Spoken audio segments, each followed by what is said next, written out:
கொஞ்ச நாட்களில் என்னுடைய வாழ்க்கை தடம் புரண்டது. அது அநேகருக்கு தெரியாது. கலாம் ஒரு ஆழமான கடிதத்தை எழுதிவிட்டு நான் மரிக்க வேண்டும் என்றிருந்த அதே நாளிலே, அதே 4 மணிக்கு நான் வண்டியை எடுக்க வேண்டும் என்று முடிவு செய்த பொழுது, ஆனால் அவர் ஜெபித்த ஜெபம் என் வாழ்க்கையை மறுபடியும் அதே தடத்திலே கொண்டு வந்தது.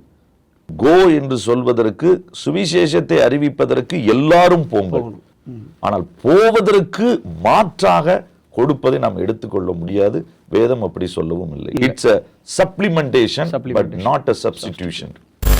ஆண்டவராகிய இயேசு கிறிஸ்துவின் நாமத்தினாலே வார்த்தையும் வாழ்வும் என்ற நிகழ்வுக்கு அப்போஸ்தல சீர்திருத்த திருச்சபையின் மூலமாக உங்களை நான் வரவேற்கிறேன். கிறிஸ்தவ வாழ்க்கையில் 2 காரியங்கள் மிகவும் அடிப்படை. அதை ஆங்கிலத்தில் சொல்லுவதாக இருந்தால் இப்படி சொல்லலாம்: learn the word, live the word. What you believe, what you behave, or what you preach and what you practise. அதை தமிழாக்கம் சொல்லணும் அப்படின்னா ரொம்ப சிம்பிள், உங்களுக்கு புரிகிற மாதிரின்னா, என்ன நீங்கள் போதிக்கிறீங்க, என்ன நீங்கள் வாழ்கிறீங்க, உங்கள் வார்த்தையில் என்ன இருக்குது, உங்கள் வாழ்க்கையில் என்ன இருக்குது. அதன் அடிப்படையில் இந்த மாதிரி வார்த்தையும் வாழ்வும் இசைந்து பயணிக்கிற தேவ மனிதர்களோடு நம்முடைய ஒரு சிறிய பயணம்தான் இந்த வார்த்தையும் வாழ்வும். இன்றைக்கு அந்த ஒரு நிகழ்வில் நம்மளோடு கூட கலந்துரையாடல் செய்வதற்காக ஒரு தேவ மனிதர் நம்ம மத்தியில் வந்திருக்கிறார். அவரை குறித்து அறிமுகம் செய்வது நான் இப்படி சொல்லலான்னு யோசிக்கிறேன். தேம்ஸ் நதிக்கரையை தேடி ஓடியவரை தேவன் கங்கை நதிக்கரையில் கரை சேர்த்தார்.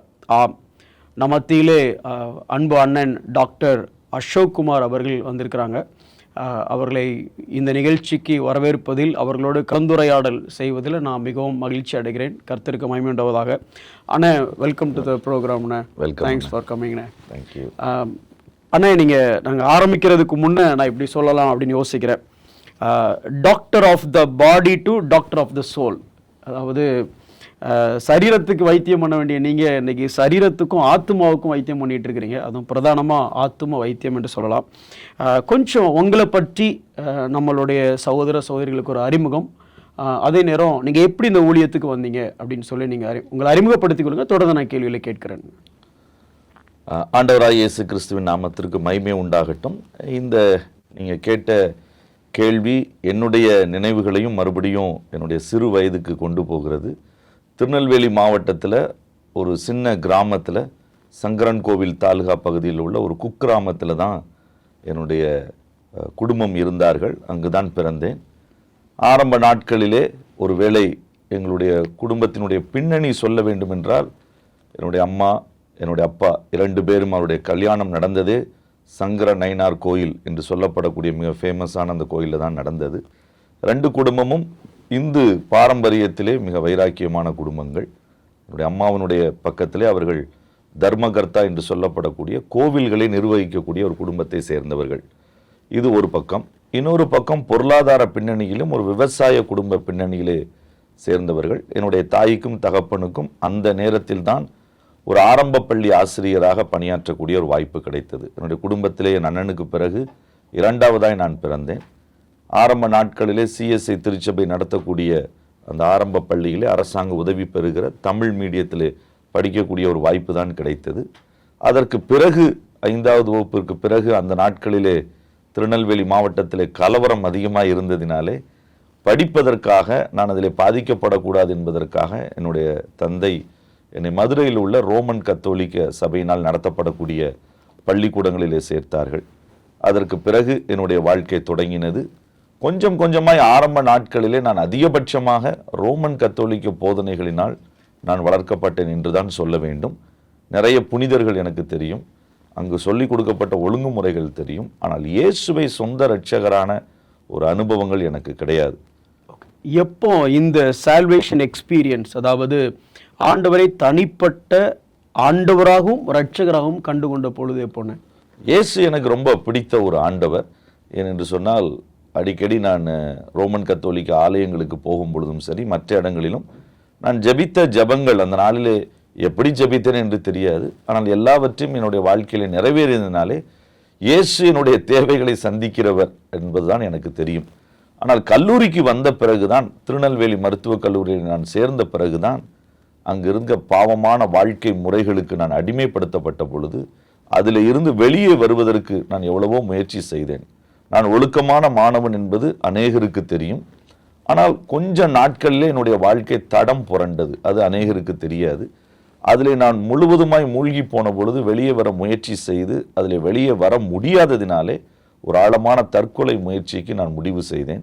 6 மாதங்கள் யோசித்து ரயிலிலே விழுந்து சாக வேண்டும் என்று சொல்லி, அதற்கு ஏற்ற யாரும் என்னால் பாதிக்கப்படக்கூடாது என்று சொல்லி காவல்துறை கண்காணிப்பாளர், மருத்துவக் கல்லூரி முதல்வர், என்னுடைய பெற்றோர்கள் இவர்களுக்கெல்லாம் ஒரு ஆழமான கடிதத்தை எழுதிவிட்டு நான் மரிக்க வேண்டும் என்றிருந்த அதே நாளிலே, அதே 4 மணிக்கு நான் வண்டியை எடுக்க வேண்டும் என்று முடிவு செய்த பொழுது, அதே நாளில் என்னுடைய நண்பரை சந்திக்க வந்தவர் என்னை சந்தித்தார். ஆண்டவரை பற்றி எனக்கு அவர் சொன்னார். ஆனால் எனக்கு ஒன்றும் புரியவில்லை. ஆனால் அவர் ஜெபித்த ஜெபம் என் வாழ்க்கையை மறுபடியும் அதே தடத்திலே கொண்டு வந்தது. Praise the Lord. தேவன் ஒவ்வொரு தனி மனிதனையும் தேடி வந்து சந்திக்கக்கூடிய அந்த அனுபவம் உங்கள் வாழ்க்கையில் பின்னால் தனித்தாள் ஊழியத்துக்கு ரொம்ப பயன்பெற்றதாக இருந்துச்சுன்னு நினைக்கிறேன். நிச்சயமா அதுதான் என்னுடைய வாழ்க்கையை புரட்டி போட்டது. நிறைய கிறிஸ்தவ கூட்டங்களுக்கு நான் ஆசீர்வாதங்களுக்காய் என்னுடைய நண்பர்களின் மூலமாய் அழைத்து செல்லப்பட்டிருக்கிறேன். ஆனால் தனி அறையிலே என்னை சந்தித்த அந்த 65 வயதான அருமையான அங்கிள், மிஸ்டர் தியாகராஜன் என்று சொல்லக்கூடியவர்கள், அவர்கள் சொன்ன இயேசுவை குறித்த வார்த்தை தான் ரட்சிப்புக்கு நேராக என்னை நடத்தினது. நீங்கள் படிக்கிற காலத்தில், அதாவது காலேஜ் படிக்கும் போதே நிறைய மினிஸ்ட்ரி பண்ணீங்கன்னு கேள்விப்பட்டோம். என்ன மினிஸ்ட்ரி பண்ணீங்க? அதனால் அதாவது ஒரு வைராக்கியமாக ஊழியம் பண்ணீங்கன்னு கேள்விப்பட்டோம். நிறைய என்கொயரிலாம் வந்துச்சு அப்படின்னு கேள்விப்பட்டோம். அதை பற்றி சொல்லுங்கண்ணே. மலரும் நினைவுகள், ஆனால் மறக்க முடியாத மறைக்க முடியாத உண்மைகள். ஸோ ஏன் நான் அதை சொல்லுகிறேன் என்றால், அந்த கல்லூரியில் இருந்த நாட்களில் ரட்சிக்கப்பட்ட புதிதிலே ஒரு பெரிய வைராக்கியம், யாரும் சொல்லித்தரவில்லை, ஆனால் அது தானாகவே உள்ளுக்குள்ளே வந்தது. ஒரு சின்ன ஜபக்குழுவாய் 3 பேர்கள் நாங்கள் இருந்தோம். எல்லாருக்கும் நாம் இந்த கல்லூரியை விட்டு போவதற்கு முன்பு சொல்ல வேண்டும் என்கிற வைராக்கியத்தோடு நாங்கள் அதை ஆரம்பித்தோம். ஒரு சில பெண் மருத்துவ படிக்கக்கூடிய மாணவர்களும் இருந்தார்கள். ஆனால் நாங்கள் 3 பேரும் ஆண்கள் விடுதியிலே இதை ஜெபத்தோடு கூட செய்ய ஆரம்பித்தோம். ஒவ்வொன்றாக அதுக்கு எதிர்ப்புகள் வர ஆரம்பித்தது. ஒரு கட்டத்திலே கிட்டத்தட்ட 60லிருந்து 80 பேர் அந்த வாராந்திர ஜெப கூட்டத்திற்கு வர ஆரம்பித்ததை பார்த்து ஒரு சில நண்பர்கள் அதை அரசாங்கத்திற்கு தெரிவித்து, கல்லூரிக்கு தெரிவித்து, மருத்துவத்துறையிலே எனக்கு 2 முறை என்கொயரியும் இருந்தது. என்னுடைய நண்பர்களுக்கு உதவி கலெக்டர் அளவிலே கூட அந்த என்கொயரிகள் அவர்கள் எதிர்கொள்ள வேண்டிய கட்டாயம் இருந்தது. இப்படி ஒரு வாழ்க்கைக்காக தேவன் ஒருவேளை அப்பவே பழக்கப்படுத்திட்டாரோ? அப்படிதான் நினைக்கிறேன். பீகார் போக வேண்டியதற்கு எனக்கு ஒரு ரிகர்சல், அல்லது மருத்துவத்துறையில் சொல்ல வேண்டுமென்றால் டெஸ்ட் டோஸ் என்று சொல்லுவோம். முழு மருந்தை கொடுப்பதற்கு முன்பு 1 மணி நேரத்திற்கு முன்பு கொஞ்சம் மருந்தை கொடுத்து பார்ப்பார்கள், இருக்கிறாரா இல்லையான்னு செக். இதுல ரியாக்ஷன் வருகிறதா இல்லையா. அது வரவில்லை என்றால் மருந்தை கொடுப்பார்கள். அதுபோல எனக்கு கொடுக்கப்பட்ட ஒரு டெஸ்ட் டோஸ்டாக நான் அதை பார்க்கிறேன். ஆனால் நீங்கள் பீகார்னு சொன்னோன்னே நான் என் கேள்வி எந்த பக்கமாக திருப்புறேன். ஏன் மிஷன்? ஏன் நீங்கள் ஒரு இவாஞ்சலிஸ்ட் ஆகலை, இல்லை ஒரு பாஸ்டர் ஆகலை? எதற்காக உங்களுக்கு மிஷன் மேலே அப்படி மிஷன் மைண்ட் வர காரணம் என்ன? ஏன்னா நீங்கள் ஒரு கிறிஸ்தவ பின்னணியில், ஆழமான ஒரு கிறிஸ்தவ பின்னணியில் வரலை. வட இந்தியா மிஷன்ஸ் அப்படிங்கிறதெல்லாம் உங்களுக்கு அப்போ ஒரு ஏலியனேட்டட் டேர்ம்ஸ். ஆனால் எப்படி? சுருக்கமாக சொன்னால், மருத்துவக் கல்லூரிக்கு நான் போவதற்கு ஒரே வரி தரிசனம் தான், சீக்கிரமாய் பணம் சம்பாதிப்பது எப்படி. இதற்காகத்தான் அந்த மருத்துவத்துறையை நான் ஏற்றுக்கொண்டேன். ஆனால் இயேசுவை ஏற்றுக்கொண்ட பிறகு எனக்கும் ஒரு விருப்பம் இருந்தது. வெளிநாடுகளில் போய் செட்டில் ஆக வேண்டும், அதிலும் குறிப்பாக லண்டன் போய் செட்டில் ஆக வேண்டும். அதுதான் என்னுடைய கனவாய் மாறினது. இன்னும் ஒரு விதத்தில் சொல்வதென்றால் ஜெபமாய் மாறினது. ஆனால் வேத வசனங்களின் மூலமாய் ஆண்டவர் என்னோடு கூட பேசினார். அன்றைக்கு எனக்கு இருந்த சபை போதகர்கள், மாணவர் ஊழியத்தின் மூலமாய் என்னை வழிநடத்தினவர்கள் எனக்கு சுவிசேஷ ஊழியத்தை குறித்த காரியங்களை எனக்கு சொல்லி கொடுத்தார்கள். ஸோ என்னுடைய கல்லூரியிலே எனக்கு சீனியராக இருந்த சில நண்பர்கள் என்னை சுவிசேஷ ஊழியங்களுக்கு கொண்டு சென்றார்கள். அறிவிக்கப்படாத ஒரு குடும்பத்திலிருந்து நான் வந்ததினாலே அறிவிக்கப்படாதவர்களுடைய நிலைமை எப்படி இருக்கும் என்கிற எண்ணம் எனக்கு அந்த நாட்களில் கொஞ்சம் கொஞ்சம் ஆழமாய் அது போக ஆரம்பித்தது. ஆனால் குறிப்பிட்ட நாளிலே நான் என்னுடைய ILTC என்று சொல்லுகிற அந்த ஆங்கில எக்ஸாம் லண்டன் போவதற்கான ஆயத்தத்தை தொடங்கின பொழுது தேவன் அதி தீவிரமாக என்னிலே இடைப்பட்டார். நீ போக வேண்டும் என்று சொன்னார், சந்திக்கப்படாத இடங்களுக்கு. அது ஏற்கனவே என்னுடைய மனதிலே ஒரு சின்ன துளியாய் இருந்தது.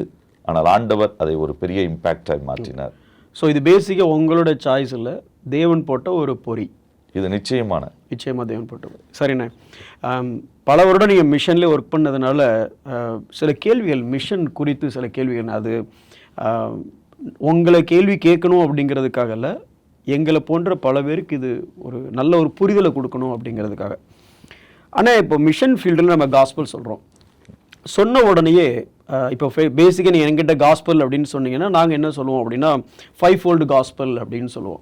அதாவது முழுக்க அப்போஸ்தலர் நடவடிக்கையில் இருக்கக்கூடிய எல்லா சுவிசேஷ பிரசங்கங்களையும் தொகுத்து எடுத்தோம் அப்படின்னா சுவிசேஷம் என்பது இயேசுவினுடைய பாவமில்லாத பிறப்பு, பாவமில்லாத வாழ்வு, நம்முடைய பாவத்துக்காக அவர் பரிகாரமாதல், அதுக்கப்புறம் அவர் உயிர்த்தெழுகிறார், மீண்டும் வரப்போகிறார். இதை நான் விசுவாசித்து பாவ மன்னிப்பின் நிச்சயத்தை பெற்று வார்த்தையின்படி வாழ்க்கையை மாற்றி அமைக்கிற இதுதான் ஒரு ப்ரொஃபவுண்ட் காஸ்பல் நாங்கள் சொல்கிறோம். இப்போ நீங்கள் இதே அளவு இந்த சுவிசேஷத்தை மிஷன் ஃபீல்டில் சொல்ல முடியுமா, சொல்கிறீங்களா? பீகாரிலே, யூபியிலே, ஜார்க்கண்டிலே, மகாராஷ்டிராவிலே, மத்திய பிரதேசத்திலே நான் 20 ஆண்டுகளுக்கு மேலாக ஊழியங்களை செய்ய கர்த்தர் கிருபை தந்தார். இப்பொழுதும் உத்தரப்பிரதேசம், பீகார், நேபாளை மையமாய் வைத்து ஓடிக்கொண்டிருக்கிறோம். அங்கே இருக்கிற நிலைமைக்கும் இங்கு நீங்கள் சொன்ன நிலைமைக்கும் கொஞ்சம் வித்தியாசம் உண்டு. இங்கு கிறிஸ்தவ குடும்பத்தில் பிறக்காவிட்டாலும் இயேசு யார் என்று தெரியும், கிறிஸ்தவர்கள் யார் என்று நமக்கு தெரியும், சுற்றி நிறைய இருப்பதினாலே. அதனால் ஓரளவுக்கு ஒரு அறிமுகம் இருக்கிறது. ஆனால் வட இந்தியாவிலும் நேபாளிலும் அநேக கிராமங்களிலே இயேசுவே யார் என்று தெரியாது. என்னுடைய மிஷனரி நண்பர் ஒரு இடத்துல போய் ஹிந்தியிலே இயேசு மசி அப்படின்னு சொன்ன உடனே அவங்க தப்பா அதை உஷா மிஷின் அப்படின்னு அவங்க நினைச்சு எல்லாரும் தையல் மிஷின் கொடுக்க போறதா ஒரு பெரிய லைன்ல வந்து நின்னாங்க. இதுதான். இன்னொரு இடத்துல நண்பர் சொன்ன பொழுது அங்கு இயேசு கிறிஸ்து என்று சொன்ன பொழுது அப்படி யாரும் இங்கு வரவில்லையே, அப்படிப்பட்ட ஒருத்தர் இந்த ஊர்லேயே கிடையாது என்று சொன்னார்கள். ஆகவே அந்த இடத்திலே நாங்கள் பார்ப்பது அதிகபட்சமாக ஜனங்களினுடைய தேவைகளை இயேசுவினுடைய சுவிசேஷத்தோடு கூட நாங்கள் இணைக்க ஆரம்பித்தோம். அதுதான் முக்கியமானது. அதிலே ஒரு குறிப்பாய் சொல்ல வேண்டும் என்றால் இயேசுவினுடைய அன்பை, இயேசுவினுடைய வல்லமையை, இயேசுவினுடைய சத்தியத்தை, இந்த மூன்றிலே ஏதாவது ஒன்று அந்த ஜனத்திற்கு கட்டாயம் தேவை என்று இருந்தது. எது உடனடியாக இருந்ததோ அதை முதலிலே சேர்த்தோம். பிறகு ஒவ்வொன்றாய் அவரிடத்திலே சேர்த்து சொல்ல ஆரம்பித்தோம். ஓகே, நான் ஏன் இந்த கேள்வியை கேட்டேன் அப்படின்னு சொன்னால், தமிழ்நாட்டில் இல்லை, பொதுவாக எந்த இடத்துல இப்போ நீங்கள் சுவிசேஷம்னாலும் நாங்கள் இப்படி சொல்லுவோம், கண்ணீரா கவலையா கல்யாணமா கர்த்தட்ட வாங்க அப்படின்னு சொல்லி நாங்கள் பழகிட்டோம். நீங்கள் அடிக்கிற போஸ்டர் எல்லாத்துலையும் பார்த்தீங்கன்னா பாவத்திலிருந்து விடுதலை அப்படிங்கிறதெல்லாம் நம்ம பார்க்க முடியாது. ஆனால் அதே இது நீங்கள் அப்போஸ்தலர் நடவடிக்கைகள் 11வது அதிகாரத்தில் பார்க்கும் பொழுது துரத்தி அடிக்கப்பட்ட மக்களால் செல்வ செழிப்போடு ஏற்கனவே செட்டிலாக இருக்க அவங்ககிட்ட இவங்களால் சத்தியம் சொல்ல முடிந்தது. ப்ரோசிக்யூஷனால் இவன் ஓடி வரான், அவன்கிட்ட வேலை தேடி போகிறான், இவன் இங்கே செட்டிலாக இருக்கிறான், அவன்கிட்ட போயிட்டு உனக்கு கண்ணீரா கவலையா அப்படின்னா அவன் உனக்கு தான் அதெல்லாம் இருக்குது, எனக்கு தேவையில்லை அப்படின்னு சொல்லியிருப்பான். ஆனாலும் அவர்கள் கிறிஸ்துவை பேசி பிரசங்கித்தார்கள் அப்படின்னு இருக்குது. ஸோ அந்த காரியம் இங்கே இல்லைங்கிறதுனால அந்த மக்களுக்கு உங்களால் அதை எப்படி சொல்ல முடிஞ்சது அப்படின்னு சொல்லி தான் அதை கேட்குறேன். பொதுவாக நாங்கள் அவங்கக்கிட்ட முதல்ல இயேசுவின் அன்பை காண்பிப்பதற்கு எங்களால் முடிந்த வார்த்தை வாழ்க்கையை காண்பித்தோம். அதிலே உள்ளே வந்தவர்களுக்கு நீங்க சொன்னதை போல எங்களுடைய முதல் பிரசங்கம் இதுவாகத்தான் இருந்தது, பாவத்தில் இருந்து. ஏனென்றால் அந்த வட இந்தியாவிலே தென்னிந்தியாவை காட்டிலும் பக்தி உள்ளவர்கள் முக்தி அடைய வேண்டும் என்று எதிர்பார்ப்பார்கள். சொர்க்கம் தங்களுடைய வாழ்க்கையினுடைய ஒரு நிச்சயமான தேவை என்பதை ஓரளவிற்கு அவர்கள் அறிந்திருந்தார்கள். ஆகவே இயேசுதான் அந்த வழி, பாவம் நீக்கப்படுவதற்கு நதி அல்ல, தன்னுடைய இரத்தத்தையே நதியாய் கொடுத்தவர்கள் தான் அதற்கு வழி என்பதை சொல்லுவதற்கு எங்களுக்கு அது கொஞ்சம் எளிதாகத்தான் இருந்தது. ஸோ பெர்ஸ்பெக்டிவ் டிஃப்ரெண்டாக இருந்தாலும் பாவத்திலிருந்து விடுதலை அதற்கு தான் பரிகாரமாகிய இயேசு அப்படிங்கிறத எளிதாக சொல்ல முடிஞ்சது அவங்களுக்கு. ஆமாம், கண்டிப்பாக அதை நாங்கள் அழுத்தமாய் சொன்னோம். எளிதாய் இருந்தாலும் சில இடங்களிலே கடினமாய் அவைகளை ஜனங்கள் இயேசுதான் வழி என்பதை எதிர்த்தாலும் அதை தைரியமாய் சொல்ல முடிந்தது. ஏன்னால் அதுதான் முதல் தேவை. Okay, super. எனக்கு அது ரொம்ப இன்ட்ரெஸ்டிங். ஏன்னா நீங்கள் ஒரு 3 டேர்ம் யூஸ் பண்ணீங்க, பவர், ட்ரஸ்ட், ஹோப். உண்மையிலே ஜீசஸ் இஸ் த வே. ஆனால் இப்போ இதே மாதிரி மிஷன் ஃபீல்டில் நான் மிஷனை குறித்து சில கேள்வி இருக்கிறேன். ஆனால் தனிப்பட்ட முறையில் இல்லை, நாங்கள் கேள்விப்படுகிற சில காரியங்களை குறித்து வளர்க்கலாம் அப்படின்னு சொல்லிட்டு. எப்போ நார்த் இந்தியாவுக்கு முதல்ல சுவிசேஷம் போச்சுன்னு நினைக்கிறீங்கண்ணே? வட இந்தியாவை பொறுத்த லெவலில் இதே தென்னிந்தியாவிற்கு எப்படி ஒரு தோமா வந்ததை போல அவ்வளவு முன்பாக அங்கு சுவிசேஷம் வரவில்லை. ஆனால் வரலாற்றினுடைய அடிப்படையிலே கிட்டத்தட்ட ஒரு 1700களிலே அந்த சமயங்களிலே சுவிசேஷம் உள்ளே வந்தது. இதிலே யூபிக்கு சுவிசேஷம் வந்த, உத்தரப்பிரதேசத்திற்கு வந்த நேரங்கள், பீகார், ஒருங்கிணைக்கப்பட்ட பீகார், ஜார்க்கண்ட், இணைந்திருந்த இடங்களிலே வந்திருந்த நேரங்கள் கொஞ்சம் வித்தியாசம்.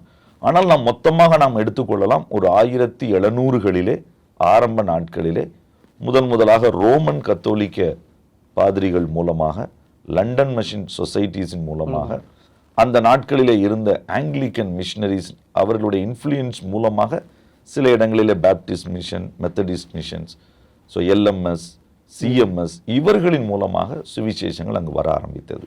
ஸோ ஏறக்குறைய தமிழ் வேதாகமம் இங்கே மொழிபெயர்க்கப்பட்ட அந்த நேரத்திலேயே வட இந்தியாவுக்கு சுவிசேஷம் போயிடுச்சுன்னு சொல்றீங்க. கட்டாயம். எப்போ இருந்து தமிழ்நாட்டிலிருந்து நம்ம ஊழிய ஸ்தாபனங்கள் நிறுவப்பட்டது ஆரம்பிச்சாங்க அங்க?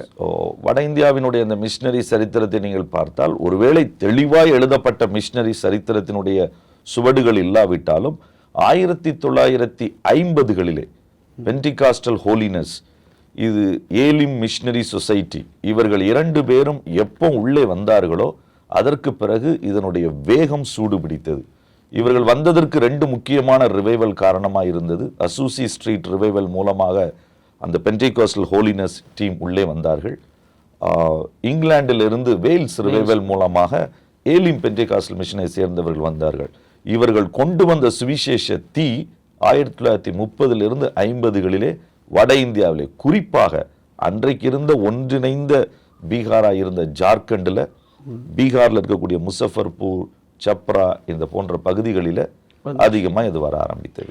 அண்ணா, அப்போ கிட்டத்தட்ட 75 வருடங்களுக்கு முன்பதாகவே பீகாருக்கு சுவிசேஷம் வந்துருச்சு. ஏன்னா ஒரு தலைவர் கூட அங்கேருந்து எழும்பலை? நீங்கள் கேட்குற கேள்வி ஒரு சவாலான கேள்விதான். இதற்கு 2 பதிலை நாம் சொல்லலாம். ஒருவேளை தலைவர்கள் எழும்பவே இல்லை என்று நாம் சொல்ல முடியாது. தலைவர்கள் எழும்பி இருக்கிறார்கள். ஆனால் இன்னமும் இந்த நட்சத்திரங்கள், சுடர் விட்டு பிரகாசிக்கிற நட்சத்திரங்கள், அல்லது இந்த லீகசியை கொடுக்கக்கூடிய லீடர்ஸ், வட இந்திய தலைவர்கள் இந்த தலைமுறையிலே தான் கொஞ்சம் எழும்ப ஆரம்பித்திருக்கிறார்கள். ஒரு சில பேர் ஆரம்ப நாட்களிலே எழும்பி இருந்தாலும் அவர்கள் அதிகமாய் தெரியப்படாமல் இருந்திருக்கலாம், அல்லது அந்த அளவிற்கு பிரகாசிக்காமல் இருந்திருக்கலாம். அதுதான் ஒரு முக்கிய காரணம். அதனுடைய ஒரு பெரிய குறைபாடாய் நாம் சொல்ல வேண்டும் என்று சொன்னால், அவர்களை வழி நடத்துவதற்கு, அவர்களை சரியாய் புடமிட்டு செதுக்குவதற்கு தென்னிந்தியாவிலே இருந்த தகப்பன்மார்கள் போல வட இந்தியாவிலே இல்லை என்பது என்னுடைய தனிப்பட்ட ஒரு வியூ. சரிண்ணே, தனிப்பட்ட கேள்வி இல்லை, இருந்தாலும் கிளாரிஃபை பண்ணணும் அப்படிங்கிறதுக்காக கேட்குறேன். தென்னிந்தியாவிலிருந்து எவ்வளவோ ஊழியர்கள் வட இந்தியாவில் நம்ம ஊழியம் செய்கிறோம், உறவாக பழகியும் ஊழியம் செய்கிறோம். ஆனால் அங்கே இருந்து நம்மளால் ஏன் ஒரு நல்ல ஒரு பிரபலமான ஒரு சுவிசேஷகர், இல்லை ஒரு பைபிள் டீச்சர், இல்லை ஒரு போதகர் தென்னிந்தியா கேள்விப்படக்கூடிய அளவுக்கு வட இந்தியாவில் நம்மளால் உருவாக்கப்பட முடியாமல் போனதற்கு காரணம் என்ன? அதான் அந்த நம்பரில் 2 பகுதியை நான் சொல்ல முடியும். நிச்சயமாய் ஒரு சில தலைவர்களை கர்த்தர் எழுப்பினார். அந்த பகுதிகளிலே வல்லமையாய் ஊழியம் செய்த, ஈவன் இன்றைக்கு கூட நாம் சொல்ல முடியும், அலகாபாத் யூனிவர்சிட்டியினுடைய வைஸ் சான்சலராக இருக்கக்கூடிய ஒரு தேவ மனிதன் டாக்டர் ஆர்பி லால். அவரை குறித்து இந்தியா முழுவதும் தெரியாமல் இல்லை. நிச்சயமாய் ஒரு சில தலைவர்களை தேவன் எழுப்பி இருக்கிறார், உருவாக்கி இருக்கிறார், அது உண்மைதான். ஆனால் எண்ணிக்கையிலே பார்க்கும் பொழுது இந்தியா முழுவதையும் தென்னிந்திய தலைவர்கள் பாதித்த அளவிற்கு பாதிக்கக்கூடிய வட இந்தியாவை சேர்ந்தவர்கள் எழும்பவில்லை. சிலரை கர்த்தர் எழுப்பினார். மிக வைராக்கியமான கரிஸ்மேட்டிக் பென்டெகாஸ்டல் லீடர்ஸை பஞ்சாப், ஹரியானா இந்த பகுதிகள், ஈவன் ஜார்க்கண்டில் கர்த்தர் எழுப்பினார்.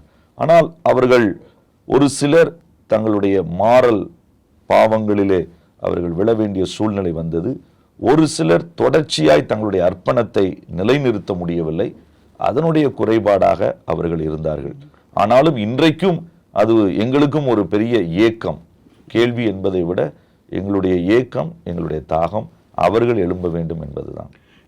நான் எதனால் இந்த கேள்வியை நான் கேட்டேன் அப்படின்னா, இன்றும் தென்னிந்தியாவிலிருந்து வட இந்தியாவுக்கு செல்லக்கூடிய பிரபலமான ஊழியர்கள் இருக்கும் பொழுது, வட இந்தியாவிலிருந்து பிரபலமான ஒரு ஊழியர் அப்படின்னு சொல்லி நாம் இதுவரைக்கும் யாரையும் கேள்வி இல்லாததுனாலன்னு சொல்ல வரல, நாம் கேள்விப்படாததுனால ஒரு தலைவர்கள் அங்கே இல்லையோ அப்படிங்கிறது தான் அதனுடைய கேள்வின. ஆனால் நீங்கள் பீகாரை பற்றி நம்ம பேசிகிட்டு இருக்கும் பொழுது, ஒரு காலத்தில் மிஷினரிகளின் கல்லறைன்னு சொல்லப்பட்ட இடம், இப்போ தொடர்ந்து குறைஞ்சபட்சம் ஒரு 50க்கும் மேற்பட்ட ஆண்டுகள் நம்ம மக்கள் அங்கே போய் ஊழியம் பண்ணுறாங்க. இப்போ அதனோட ஸ்டாட்டிஸ்டிக்ஸ் என்னென்ன, எவ்வளோ தூரம் நம்ம மக்களை சந்தித்து இருக்கிறோம், எவ்வளோ கிராமங்கள் இருக்குதாங்க? பீகாரில் நாங்கள் கடந்த வருடம் கூட த ஸ்ட்ராட்டஜிக் மிஷன் கன்சல்டேஷன் என்று வைத்திருந்தார்கள். அதிலே ரெவரண்ட் எஸ்டி பொன்ராஜ் அண்ணன், ஒரு பெரிய சீனியர் மிஷினரி, அவர்கள் எல்லா மிஷினரி ஸ்தாபனங்களையும் இணைத்து அவர்களிடத்திலிருந்து பெறப்பட்ட அந்த காரியங்களை கூட அவர்கள் சொல்லியிருந்தார்கள். அதனால் அதை ஒரு ரெஃபரன்ஸாக வைத்து நான் சொல்ல முடியும். 45,000 கிராமங்களிலே 39,000 கிராமங்களிலே இன்றைக்கும் சபைகள் இல்லாத ஒரு சூழ்நிலை. ஒருவேளை அதில் இன்னும் 4,000 கிராமங்களிலே விசுவாசிகள் ஒரு சிலர் இருக்கிறார்கள். ஆகவே ஒரு உத்தேட்சமான ஒரு காரியத்தை சொல்ல வேண்டும் என்றால் 45,000 கிராமங்களிலே 35,000 கிராமங்களிலே இன்றைக்கு சபைகளோ அங்கேயே தங்கி இருக்கிற ஊழியர்களோ இல்லை. அதுதான் நிசப்தமான கள உண்மையாக இருக்கிறது. அப்போ இந்த கடந்த 75 வருடங்களாக நம்மால் சந்திக்கப்பட்ட கிராமங்கள் ஒரு 10,000 கிராமங்களுக்கு உள்ளடக்கம் தான். ஆமாம், அதுதான் நம்முடைய கிறிஸ்தவ மிஷினரி நிறுவனங்கள் கொடுத்தக்கூடிய ஒரு கணக்கீடுகள். இது உண்மையிலே கடினமாக இருந்ததற்கு காரணம் பீகார் ஒரு கடினமான ஒரு நிலம். அதை உழுவதற்கு, அதை செய்வதற்கு பல வெளிநாட்டைச் சேர்ந்த மிஷினரிகள் கொடுத்திருக்கிறார்கள். தென்னிந்திய மிஷினரிகள் விதையாய் விழுந்திருக்கிறார்கள். அவர்கள் பிரயாசம் எடுத்திருக்கிறார்கள். நான் யோசிக்கிறேன், இதை உழுவதற்கு அதிக நாட்கள் ஆகியிருக்கிறது, இதை உடைப்பதற்கு அதிக நாட்கள் ஆகியிருக்கிறது. இப்பொழுது இது நன்றாய் வளர்ந்து கொண்டிருக்கிறது. இன்றைக்கு 120க்கும் மேற்பட்ட ஸ்தாபனங்கள் பீகாரிலே மட்டுமே ஊழியம் செய்கின்றன. அந்த 120 ஸ்தாபனத்தில் எத்தனை approximate percentage South India, North India base அப்படின்னு எத்தனை சொல்லுவீங்க? ஆமாம், இதில் கிட்டத்தட்ட பாதியாய் நம்ம பிரிக்க முடியும். ஒரு 60-40 என்று கூட நம்ம பிரிக்க முடியும். நிறைய பீகாரை சேர்ந்த தேவ ஊழியர்கள் தனியாய் தங்களுடைய ஸ்தாபனங்களை தொடக்கி இருக்கிறார்கள். அவர்கள் உருவாக்கி வேகமாய் செயல்பட்டு கொண்டு இருக்கிறார்கள். ஸோ 60% சுதேச இயக்கங்கள், மிஷன் மைண்ட். 60% தென்னிந்தியாவிலிருந்து வந்தவர்கள், 40% உள்ளே இருக்கிறவர்கள். ஆனால் அடுத்து ஒரு முக்கியமான கேள்வினே, ஃபினான்ஸ். அதாவது கொஞ்சம் கிறிஸ்தவ சரித்திரத்தை பார்த்தோம் அப்படின்னா, நம்மளுடைய சபை வந்து இந்திய திருச்சபைகள் லண்டன் மற்றும் வெளிநாட்டு மிஷினரிகளால் தாங்கப்பட்டது, வளர்க்கப்பட்டது அப்படிங்கிற காலம் போய் ஒரு குறிப்பிட்ட காலத்தில் ஐயா அசரியா சாமுவேல், ஐயா வேதநாயகம் அசரியா சாமுவேல், இவங்கெல்லாம் என்ன பண்ணாங்க அப்படின்னா, ஒரு ஒருங்கிணைந்து நமது திருச்சபை, நமது காணிக்கை அல்லது நமது சப்போர்ட் அப்படிங்கிறதுல ஆரம்பித்தாங்க. எப்போ தென்னிந்தியாவின் ஃபினான்ஸ் சப்போர்ட் இல்லாமல் வட இந்தியாவில் ஊழியங்களை நடத்தக்கூடிய ஒரு காலம் வரும்னு நினைக்கிறேன்? இது நீங்கள் கேட்ட கேள்வி புரட்சிகரமான கேள்வி. எங்களுடைய இருதயத்தினுடைய மிகப்பெரிய வாஞ்சை, அல்லது ஒரு இன்னும் என்று சொல்ல வேண்டுமென்றால் ஒரே ஒரு வாஞ்சை என்று கேட்டால், வட இந்திய சபைகள் அந்தியோக்கியா சபைகளாகவும் எருசலேம் சபைகளாய் இருக்கக்கூடிய தென்னிந்திய சபைகளுக்கு நாங்கள் உதவி செய்யக்கூடிய நாட்களை நாங்கள் நோக்கி கனவு கண்டல்ல, அதை நோக்கி பயணித்து கொண்டிருக்கிறோம் என்று நான் நம்புகிறேன். இது நிச்சயமாய் மாற்றப்படும் இந்த தலைமுறையில் என்பது எங்களுடைய காரியம். அதற்கு அடையாளமாய் நிறைய இடங்களிலே எங்களுடைய ஸ்தாபனமாக இருக்கட்டும், சில நண்பர்களுடைய காரியங்களில் நான் பார்த்திருக்கிறோம். செல்ஃப் சப்போர்ட்டட் சர்ச் என்கிற காரியத்தை, அந்த மூமெண்ட்டை வேகமாய் அது போய்கொண்டிருக்கிறது. நிச்சயமாய் மாறும் என்று நான் நம்புகிறேன். ஸ்தோத்திரம், பிரைஸ் காட். அப்புறம் இன்னொரு கேள்வினே, வட இந்தியாவில் மட்டும்தான் கிறிஸ்துவை அறியாத கிராமங்கள் இருக்கிறதா, இல்லை தென்னிந்தியாவும் கிறிஸ்துவை அறியாத கிராமங்கள் இருக்கிறதா? இதில் கேள்வி அநேகருக்கு வரக்கூடிய கேள்வி இதுதான், வட இந்தியாவை மட்டும் நாம் ஏன் பேச வேண்டும் என்று. தென்னிந்தியாவிலும் அறிவிக்கப்படாத கிராமங்கள் இருக்கிறது. ஆனால் தென்னிந்தியாவிலே அங்கே போய் அறிவிப்பதற்கு தேவைக்கு அதிகமாய் ஆட்கள் இங்கே இருக்கிறார்கள். ஆனால் வட இந்தியாவில் இருக்கிற கிராமங்கள் தென்னிந்தியாவின் கிராமங்களை விட சதவிகிதத்தில் மிக அதிகம். அறிவிக்கக்கூடியவர்கள் மிக குறைவு. ஒரு சின்ன ஸ்டாட்டிஸ்டிக்ஸ் சொல்ல வேண்டும் என்றால், இன்றைக்கு இந்தியாவிலே அரசாங்கம் சொல்லக்கூடிய அந்த 3%, அதை 4% என்று நாம் எடுத்துக்கொள்ளலாம். அதில் 3.2% தென்னிந்தியாவிலும் வடகிழக்கு இந்தியாவிலும் தான் இருக்கிறார்கள். ஆனால் மக்கள் தொகையை பார்த்தால் 146 கோடிகளிலே கிட்டத்தட்ட 100லிருந்து 110 கோடி ஹிந்தி மொழி பேசக்கூடிய அல்லது வட இந்தியா வடமேற்கு இந்தியாவை சேர்ந்தவர்களாக இருக்கிறார்கள். இவர்கள் மத்தியிலே 0.8 தான் நாம் சென்றடைந்திருக்கிறோம். அதனால்தான் வட இந்தியாவினுடைய விளைநிலம் அதிகம், வட இந்தியாவினுடைய அறுவடையாளர்கள் மிக குறைவு. தென்னிந்தியாவை ஒப்பிடும் பொழுது. Very valid பாயிண்ட்ண்ணே. மிஷன்ஸை குறித்து சில கேள்விகள்ண்ணே. கோ ஆர் சென்ட், நாங்கள் சின்ன பிள்ளையாக இருக்கும்போது இருந்தே எங்கள் காதில் விழுந்த சத்தம். இது தாட் ரொம்ப நல்லா இருக்குண்ணே. அதாவது ஒன்று நம்ம போகணும், இல்லைன்னா நம்ம அனுப்பணும். ஆனால் இப்போ எங்களை மாதிரி இந்த ஐடி பேக்ரவுண்டில் இருக்கிறவங்களுக்கு பார்த்தீங்கன்னா போகிறதுக்கு ஆசை இருக்கோ இல்லையோ, அனுப்புறதுக்கு கேஷ் இருக்குது. அதனால் நானும் பரலோகத்தில் விதைக்கிறேன், ஆண்டோட ஊழியத்துக்காக நானும் என்னுடைய பங்கை ஆற்றுகிறேன் அப்படின்னு சொல்லி எளிதான பாதையை சூஸ் பண்ணுற மாதிரி ஒரு உணர்வு. இன்னொரு பக்கம் நீங்கள் யோசிச்சு பார்த்தீங்கன்னா, அது இந்த தலைமுறையோட தப்பு மட்டும் இல்லை. நான் யாரையும் குறைத்து மதிப்பிடவில்லை. ஆனால் நம்ம சில காலங்களுக்கு முன்னே நம்மளுடைய மிஷினரி தலைவர்களுடைய பிரசங்கங்களை நீங்கள் கொஞ்சம் அதிகமாக கேட்டு பார்க்கோம் அப்படின்னா, அன்றைக்கு அவங்களுக்கு இருந்த அந்த வெளிச்சத்தின் அடிப்படையில் அவங்க என்ன சொன்னாங்க அப்படின்னா, ஒன்று நீங்கள் போங்க, அப்படி உங்களால் போக முடியலன்னா உங்களால் முடிஞ்ச காணிக்கையை நீங்கள் அனுப்பி வைங்க, தேவன் உங்களுடைய பிள்ளைகளையும் உங்களுடைய சந்ததியையும் ஆசீர்வதிப்பார் அப்படின்னு சொன்னாங்க. ஒருவேளை இந்த காரியம் அவங்களுக்குள்ள இன்னைக்கு இருக்க இந்த சந்ததிக்கு கடத்தப்பட்ட விதம் எப்படி அப்படின்னா, நீ பணம் கொடு, தேவன் உன் பணத்தை பழுகச் செய்வார் அப்படின்னு சொல்லி அந்த கிரேட் கமிஷனை கொஞ்சம் டைல்யூட் பண்ணிட்டோமோ அப்படின்னு நினைக்கிறேன். நீங்கள், நான் ஒருவேளை தவறாக இருக்கலாம், பட் நீங்கள் கிளாரிஃபை பண்ணுங்களேன். இதில் ஒரு நுணுக்கமான உங்கள் கேள்வி இது. நிச்சயமாக அந்த நாட்களிலே ஒரு தலைமுறைக்கு முன்பாக தேவன் எழுப்பின பெரிய தேவதாசர்கள், சரித்திரம் படைத்தவர்கள், நீங்கள் போ, இல்லாவிட்டால் அனுப்பு, அதுதான் ஒரு பெரிய துணியாக இருந்தது. அநேக இடங்களில் அது முன்வைக்கப்பட்டது. ஆனால் வேதத்தினுடைய அடிப்படையில் நான் யோசிக்கிறேன், இதை நாம் இன்னும் கொஞ்சம் ஆழமாக இதனுடைய கருத்தை ஜனங்களிடத்தில் சரியாய் கொண்டு போக வேண்டிய நாட்கள் இவைகள் என்று. ஏனென்றால் இயேசு 2 காரியங்களை சொல்லுகிறார். சீஷர்களை பார்த்து சொல்லும் பொழுது புறப்பட்டு போங்கள். அதில் 2வது ஒரு வாய்ப்பை அவர் கொடுக்கவில்லை. போக முடியாவிட்டால் அனுப்புங்கள் என்று சொல்லவில்லை. ஆகவே சுவிசேஷத்தை சொல்ல வேண்டியது எல்லா சீஷர்களுடைய கடமை. எல்லாருமே போக வேண்டும். ஆனால் உடனே போக வேண்டும் என்று நான் சொல்வது நார்த் இந்தியாவுக்கு அல்ல. போக வேண்டிய தூரம் எனக்கு வட இந்தியாவா இருக்கலாம், இன்னொரு சிலருக்கு தென்னிந்தியாவா இருக்கலாம், இன்னொரு சிலருக்கு சொந்த மாவட்டமாக இருக்கலாம், இன்னொரு சிலருக்கு சொந்த தாலுகா, இன்னும் ஒரு சிலருக்கு அடுத்த தெருவாய் இருக்கலாம், அடுத்த வீடா இருக்கலாம். ஆனால் போ என்பதனுடைய ஒரே வார்த்தை எல்லாரும் போக வேண்டும், எல்லாரும் சொல்ல வேண்டும். அப்போஸ்தலர் 15:9-10 பேதுரு அழகாக சொல்லுகிறார், என் வாயினாலே சுவிசேஷத்தை அறிவிக்கும்படி முன்னமே தேவன் என்னை தெரிந்து கொண்டார். ஆகவே ரட்சிக்கப்பட்ட ஒவ்வொருவரும், அருமையான பிஷப் அசரியா ஐயா அவர் சொன்னதை போல, ரட்சிக்கப்பட்ட ஒவ்வொரு மனிதனும் அவன் முழுக்கு ஞானஸ்தானம் எடுப்பதற்கு முன்பே ரட்சிக்கப்படாத ஒருவனை சம்பாதிக்க வேண்டியது அவசியம். சபைகளுக்கு சொல்லக்கூடிய காரியம் நீங்கள் அனுப்புங்கள். அதுதான் அப்போஸ்தலர் 13 ஒரு பகுதி. அதனால் என்னை பொறுத்தவரை இன்றைய தலைமுறை புரிந்து கொள்ள வேண்டிய காரியம், கட்டாயம் போக வேண்டும். அது போவதோடு கூட, போவது என்றால் சுவிசேஷத்தை அறிவிப்பதற்கு அவர்கள் போய்த்தான் ஆக வேண்டும். அதில் எந்த எக்ஸ்கியூஸும் இல்லை. அதை பணத்தை கொடுத்து நாம் அதை மாற்ற முடியாது. we cannot substitute, அதை பண்ண முடியாது. ஆனால் அனுப்புகிற காரியத்திலே சபையாய் இணைந்து நாம் அநேக மிஷனரிகளை நாம் அனுப்பலாம், காரியங்களை நாம் செய்யலாம். So when it comes to financial support அப்படின்னு வரும்பொழுது, as a church, body of church, அவங்க அனுப்பணும் அப்படின்னு நம்ம சொல்ல வரோம். இண்டிவிஜுவலாகவும் பண்ணலாம், பட் ஆனால் பிரதானமாக இது சபையோடைய ஒரு முக்கியமான வேலை. நான் இதை இப்படி பார்க்கிறேன், கோ என்று சொல்வதற்கு, சுவிசேஷத்தை அறிவிப்பதற்கு எல்லாரும் போங்கள், தனியாளாய் போங்கள், சபையாய் போங்கள், குழுவாய் போங்கள்.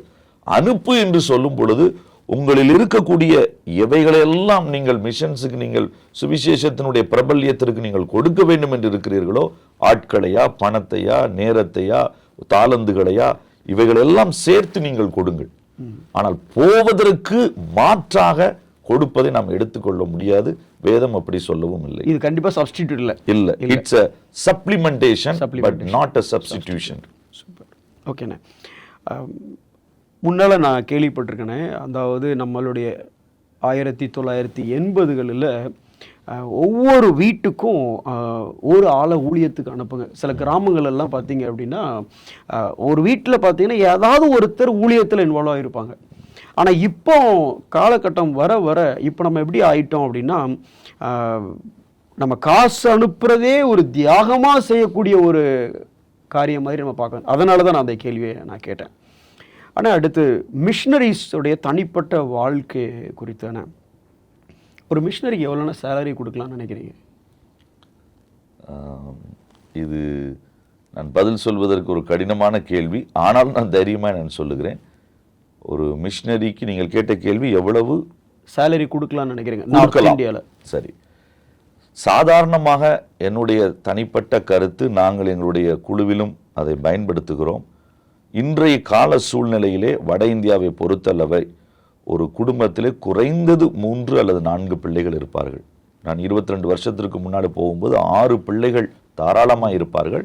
இப்பொழுது கொஞ்சம் குறைந்து 4 பிள்ளைகள், தாய் தகப்பன் 6 பிள்ளைகள். இவர்கள் தங்குவதற்கு அறைகள் வேண்டும், இவர்கள் ஆராதனை நடத்துவதற்கு ஒரு அறைகள் வேண்டும், இவங்களுடைய பிரயாணம், இவங்களுடைய படிப்பு, இவருடைய மருத்துவ செலவு, இவைகளெல்லாம் பார்க்கும் பொழுது இன்றைய சூழ்நிலையிலே குறைந்தபட்சம் 14,000 15,000 ரூபாய் மாதம் இவர்களுக்கு கண்டிப்பாக செலவழியும். இதில் இவர்கள் சேமிக்க 1% கூட வாய்ப்பு இருக்காது. மீதமுள்ள காரியங்களுக்கு அவங்க தேவனை நம்பத்தான் செய்ய வேண்டும், வேறு வழி இல்லை. ஆனால் குறைந்தபட்சம் என்னுடைய ஒரு ஆழமான கன்விக்ஷன் 15,000 ரூபாய்க்கு குறைவாக செய்வது முடியாத காரியம். எல்லா மிஷனரி இயக்கங்களும் இந்த கருத்தை ஒத்துக்கொள்வார்களான? இதை ஒத்துக்கொள்வார்களா என்பது எனக்கு தெரியவில்லை. ஆனால் என்னுடைய ஒரு மனதில் இருந்த ஒரு சம்பவத்தை நான் கண்டிப்பாக நான் சொல்ல விரும்புகிறேன். கார்கில் யுத்தம் நடந்த பொழுது அதில் குண்டடிப்பட்ட ஒரு வீரன், அவனை உடனே அங்கே பக்கத்தில் இருக்கிற ஹாஸ்பிட்டல் அவங்க ட்ரீட்மெண்ட் செய்திருக்கலாம். ஆனால் அங்கு செய்யாமல் மிக உயர்தர சிகிச்சையை கொடுப்பதற்காக பூனேயில் உள்ள AFMS மருத்துவக் கல்லூரிக்கு அவனை கொண்டு வருகிறார்கள். அங்கேயும் ஏராளமான மருத்துவர்கள், பயிற்சி மருத்துவர்கள், அசிஸ்டன்ட் ப்ரொஃபஸர் லெவலில் இருக்கிறார்கள், அவர்கள் செய்திருக்கலாம். ஆனால் அந்த சம்பவம் கிட்டத்தட்ட நான் வாசித்த நாட்கள் 2005 2006 வருஷத்திலே பேப்பரில், செய்தித்தாளில் அதை ஒரு கட்டுரையாக தலையங்கமாக எழுதியிருந்தார்கள். அந்த வீரரை அந்த HOD, அந்த துறையினுடைய தலைவரே வந்து அவரை ரிசீவ் பண்ணி அவரை கொண்டு போய் அவருக்கு எல்லா ட்ரீட்மெண்ட்டும் செய்து அவரை மகிழ்ச்சிப்படுத்தி அவரை குணமாக்குவதற்கான காரியத்தில் ஈடுபட்டார்கள். அடுத்த நாள் பத்திரிகையாளர்கள் அந்த இராணுவ வீரரை கேட்டார்கள், நீங்கள் எப்படி உணர்கிறீர்கள்? அவர் சொன்னார், எனக்கு அளிக்கப்பட்ட இந்த ட்ரீட்மெண்ட் என் தேசத்தை குறித்து எனக்கு மிகுந்த பெருமையை கொடுக்கிறது. தேசத்தை காப்பதற்காக நான் உயிரை தியாகம் செய்ய ஆயத்தமாக இருந்தேன். ஆனால் தேசம் தன்னுடைய பெஸ்ட்டை எனக்கு கொடுத்து என்னை காப்பாற்றுகிறது. அடுத்த நாள் துறை பேராசிரியரை கூப்பிட்டு கேட்டார்கள், நீங்கள் ஏன் சாதாரண ஒரு இராணுவ வீரருக்கு சிகிச்சை அளிக்க இத்தனை பிரயாசம் எடுக்க வேண்டும்? அவர் சொன்னார், தேசத்தை காக்க அவர் அங்கே நிற்கிறார், அவரை காக்க நாம் எல்லாம் செய்ய வேண்டும். இது ஒரு பெரிய எனக்கு ஒரு கண் வெளிச்சத்தை கொடுத்தது, ஒரு கண் திறப்பை கொடுத்தது. மிஷனரிகள் ஒருவேளை பணத்தை டிமாண்ட் செய்யாமல் அவர்கள் விசுவாசத்திலே வாழ வேண்டும், அதில் எந்த சந்தேகமும் இல்லை. ஆனால் அப்படி வாழ ஒப்பு கொடுத்தவர்களை அந்த இயக்கங்கள் மிக அழகாக பாதுகாக்க வேண்டும். அது இவர்களுடைய பொறுப்பு. விசுவாசத்திலே தியாகத்திலே நின்று வாழ்ந்து காண்பிப்பது மிஷனரிகளின் பொறுப்பு. அப்படி நிற்கிற மிஷனரிகளை நன்றாக கவனித்து இன்னும் அதிகமாக அவர்கள் உடல் நலத்தோடு அதிக நாட்கள் ஊழியம் செய்ய வைப்பது இயக்கங்களின் பொறுப்பு. இந்த கேள்வியை நான் ஏன் கேட்டேன் அப்படின்னா, நிறைய மிஷனரி பிள்ளைகள் ஹாஸ்டலில் தங்கி படிக்கக்கூடிய அந்த இடங்களில் அவங்களுடைய பின்னணியை நம்ம கேட்கும் பொழுது, உன் தகப்பன் செய்த அதே ஊழியத்தை நீ செய்வாயா, இல்லது மிஷனரியை வேண்டாம், இந்த தேவனை உனக்கு பிடிக்குமா அப்படின்னு கேட்டால் கூட, இந்த கிறிஸ்தவ குடும்பத்தில் இந்த ஊழியருக்கு பிள்ளையா பிறந்ததுனால நான் இயேசு எனக்கு பிடிக்குமே தவிர, தனிப்பட்ட முறையில் எனக்கு இயேசு அப்படின்னா அதுக்கு காரணம் அவங்க கோத்ரு பண்ணுற ஒரு கடுமையான பாதைன்னு. இது ஒரு பக்கம். இன்னொரு பக்கம் நான் அதை எப்படி யோசிக்கிறேன் அப்படின்னா, நான் தப்பாக சொன்னால் நான் திருத்துங்க, நமக்கு வரக்கூடிய பொருளாதாரத்தை நாம் கட்டடங்களுக்கும் கட்டமைப்புக்கும் பயன்படுத்துகிற அளவுக்கு இந்த ஊழியர்களை தாங்குவதற்கு பயன்படுத்துகிறோமா அப்படிங்கிறது என்னுடைய ஒரு கேள்வின்னு. ரிசோர்ஸஸ் அண்ட் பில்டிங்ஸ் அல்லது ஸ்கீம்ஸ் இது நிறைய ஆயிடுச்சு. அதே அளவு நம்மளோட இருக்கக்கூடிய அந்த பில்லர்ஸ், நான் பில்லர்ஸ் ஃபவுண்டேஷன்ஸ்னே சொல்லுவேன், அந்த மிஷனரிஸ் என்ன அவங்க are they doing the work with contentment and happiness? இதில் முக்கியமாக 2 உதாரணங்கள், ஒன்று இயேசு, இன்னொன்று பவுல். பவுல் மிகப்பெரிய விசுவாச வீரன், அப்போஸ்தலன். ஆனால் பரிசுத்தவான்களுடைய குறைவு அல்லது அப்போஸ்தலருடைய குறைவை நீக்குவதற்கு தைரியமாய் அவன் சொல்லுகிறான், நான் சபையும் கொள்ளையிட்டேன். ஆனால் அவன் எங்கேயுமே நான் ஒரு சபை கட்டடத்தை கட்டுவதற்கு நான் கொள்ளையிட்டேன் என்று சொல்லவில்லை. So building the people should be the supreme important than building doing the other construction work. இதில் எந்த விதமான கேள்விகளும் சந்தேகமும் இல்லை. நாம் மிஷினரிகளை கட்டி எழுப்புவதும் அங்கே இருக்கிற தலைவர்களை கட்டி எழுப்புவதும் தான் நம்முடைய முக்கிய கடமை, கட்டடங்களை அல்ல. இதை கட்டாயம் நம்ம முன்னிலைப்படுத்த வேண்டிய அவசியம் உண்டு. இரண்டாவது, நீங்கள் சொன்னதைப் போல இயக்கங்களுக்கும் நாம் மிஷினரிகளை ஒருவேளை அவர்களுடைய விசுவாசத்தையும் அவர்களுடைய அழைப்பையும் அவர்களுடைய தியாகத்தையும் நாம் பாராட்டி அவர்களோடு நின்று அவர்களை உயர்ந்த இடத்திலே கொண்டு வருவதற்குத்தான் நாம் முயற்சி செய்ய வேண்டும். ஆங்கிலத்தில் சொல்ல முடியும் என்றால், we should really appreciate their faith and we should uplift. We should not abuse them. அவர்களுடைய தியாகமும் அர்ப்பணிப்பும் நாம் அபியூஸ் பண்ணப்படுத்துவதற்கு இயக்கங்கள் அதை பயன்படுத்தக்கூடாது. அதுதான் என்னுடைய கேள்வியினுடைய மிக முக்கியமான ஒரு நோக்கம். இதில் இன்னொரு சவாலும் உண்டு. நிச்சயமாய் எங்களைப் போல வளருகிற மிஷினரி ஸ்தாபனங்கள் நான் தைரியமாக சொல்ல முடியும், எங்களுடைய தேவைகள் சந்திக்க பொது வழிகளில் ஒருவேளை பணத்தை குறித்து பேசுவது இது சரியா தவறா என்கிற கேள்விகள் இருந்தால், நீங்கள் கேட்ட கேள்வியை மனதிலே வைத்து நான் சொல்லுகிறேன், வரக்கூடிய பணங்கள் அல்லது எங்களுடைய தேவைகள் அதிகமாக இருக்கிறது, நாங்கள் என்ன செய்வோம் என்பதுதான் பெரும்பாலான இயக்கங்களினுடைய பதிலாக இருக்கும். ஆனால் நாம் செய்ய வேண்டிய முக்கியமான காரியம், தேவன் நம்மிடத்திலே தருவதிலே மேன்மையானதை நாம் அதிகபட்சமாக மிஷினரிகளுக்கு பயன்படுத்த வேண்டியது அவசியம், கட்டடங்களுக்கு அல்ல. இன்னொரு படி போகும் என்றால் ப்ரோக்ராம்களுக்கு, ப்ராஜெக்டுக்கு அல்ல. ரொம்ப ஹானஸ்டாக சொன்னீங்கண்ணே. தேங்க்யூ.